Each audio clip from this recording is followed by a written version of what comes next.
ഞാൻ ഇവിടെ നിൽക്കാൻ രണ്ട് കാരണങ്ങളുണ്ട്. ഒന്ന്, വളരെ ക്ഷീണിതനാണ്, എന്നാലും ഞാൻ ഈ പരിപാടിക്ക് വന്നു. കാര്യം ഇന്നലെ രാവിലെ ഭക്ഷണം കഴിച്ചതിന് ശേഷം പിന്നെ നിങ്ങളുടെ വണ്ടിയിൽ വരുമ്പം നിങ്ങളുടെ പ്രവർത്തകനാണ് എനിക്ക് ഭക്ഷണം വാങ്ങിച്ചു തന്നത്. ഞാൻ വരാനുള്ള രണ്ട് കാരണങ്ങളെന്ന് പറയുന്നത്, ഒന്ന്, SDPIയുടെ ജനറൽ സെക്രട്ടറി നേരത്തെ തന്നെ എന്നെ വിളിച്ച് ഈ പരിപാടിയുടെ കാര്യം പറഞ്ഞിരുന്നു, ട്രെയിൻ ടിക്കറ്റ് ബുക്ക് ചെയ്തിരുന്നു. ഒരുപക്ഷെ എനിക്ക് വരാൻ കഴിയില്ല, ഇവിടെ ചെറിയ പ്രശ്നങ്ങളൊക്കെ ഉണ്ട്, CPM-ന്റെ വ്യാപകമായിട്ടുള്ള ഭീഷണി, അതുപോലെ തന്നെ RSSന്റെയും സംഘപരിവാറിന്റെയും ഒക്കെ അപകടകരമായ പ്രസ്താവനകൾ, ഒരവസ്ഥയിൽ ചിലപ്പോൾ ചില ബുദ്ധിമുട്ടുകൾ ഉണ്ടാകും എന്ന് ഞാൻ അദ്ദേഹത്തോട് പറഞ്ഞു. അദ്ദേഹം പറഞ്ഞു, അത് പ്രശ്നമല്ല, നിങ്ങൾ ഏതെങ്കിലും തരത്തിൽ സമയം കണ്ടെത്തണം, രോഹിത് വെമുലയുടെ ഓർമ്മയാണ് നമ്മൾ പുതുക്കുന്നത്. അപ്പം സ്വാഭാവികമായിട്ടും ഞാൻ അദ്ദേഹത്തോട് പറഞ്ഞത്, ഞാൻ ഇവിടെ 2 മണിക്കൂറായി തടങ്കലിൽ ഇരിക്കുകയാണ്. പുറത്ത് ഒരു 5-6 പേര് ആക്രോശിച്ചുകൊണ്ട് എന്നെ ഉപദ്രവിച്ചതിന് ശേഷം പുറത്തേക്ക് വിടില്ല എന്ന് വാശി പിടിച്ചുകൊണ്ട് ആയുധമുണ്ടെന്ന് പറഞ്ഞുകൊണ്ട് സംഘപരിവാറിന്റെ ബജ്റാങ് ദളിന്റെ ഹനുമാനെ തൊഴുതിട്ട് ആണ് ഞാൻ ജോലിക്ക് പോകുന്നത്, അതുകൊണ്ട് നിന്റെ തല വെട്ടിയാലും അത് എന്റെ ധർമ്മമാണെന്നാണ് ഞാൻ വിശ്വസിക്കുന്നത് എന്ന് പറഞ്ഞുകൊണ്ടാണ് അയാൾ എന്നെ ഉപദ്രവിക്കുന്നത്. അയാൾ ഇംഗ്ലീഷിൽ സംസാരിക്കുന്നുണ്ട്.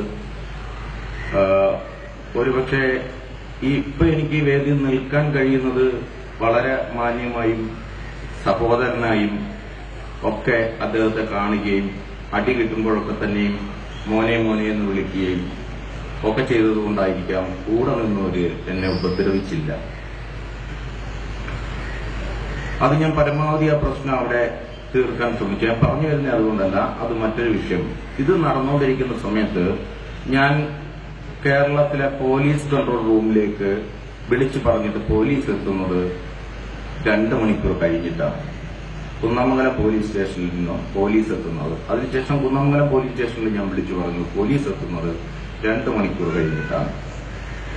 എനിക്ക് SDPI-യുമായി യാതൊരു ബന്ധവുമില്ല.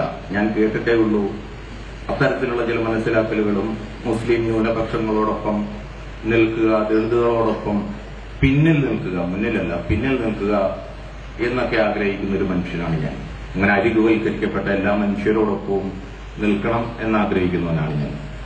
അപ്പം സ്വാഭാവികമായിട്ടും ഇദ്ദേഹം എന്നോട് പറഞ്ഞത്, ട്രെയിൻ ടിക്കറ്റൊക്കെ ഞങ്ങൾ ക്യാൻസൽ ചെയ്തോളാം, പരിപാടിക്കൊന്നും പങ്കെടുക്കണമെന്ന് നിർബന്ധവുമില്ല, സാർ ഇപ്പൊ എവിടെയായി ഇരിക്കുന്നത്? അത് കേരളത്തിൽ ഏത് പ്രസ്ഥാനത്തിന് പറയാൻ കഴിയും എന്നുള്ളതാണ് എന്നെ അത്ഭുതപ്പെടുത്തുന്ന ഒരു സംഗതി.